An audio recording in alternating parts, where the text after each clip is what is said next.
ఇదేమయ్యా అమృత స్రావం అవ్వాలంటే అందరూ చేతి బొటన వేలు కదా పెట్టుకుంటారు పసితనంలో, నువ్వు కాలి బొటన వేలు పెట్టుకున్నావు ఎందుకు అన్నారు. ఇంద్రుడంటే తను తాగిన అమృతం పిల్లల బొటన వేలులో రావాలన్నాడు, కానీ నాది అమృతవపు విష్ణు సహస్రంలో లేదు, శరీరం అంతా అమృతం నాది, కాబట్టి చేతి వేలైతేనే కాలి వేలైతేనే అందరిలా నేను ఎందుకు వద్దు కాలి బొటన వేలు ఎట్టుకున్నాను అన్నాడు వటపత్రశాయి.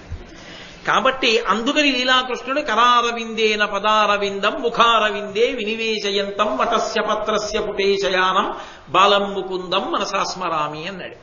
కాబట్టి ఆ ఇంద్రుడు వచ్చి తన చూపుడు వేలు ఆ పిల్లవాడి నోటిలో పెట్టి అమృతాన్ని స్రవింపచేసి ఆ పిల్లవాడు పెరగడానికి కారణమయ్యాడు. కాబట్టి ఆ పిల్లవాడికి మాంధాత అని పేరు వచ్చింది.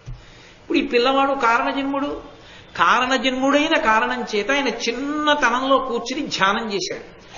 ధ్యానమాత్రణ చేసి వేదములు సర్వశాస్త్రములు ధనుర్వేదము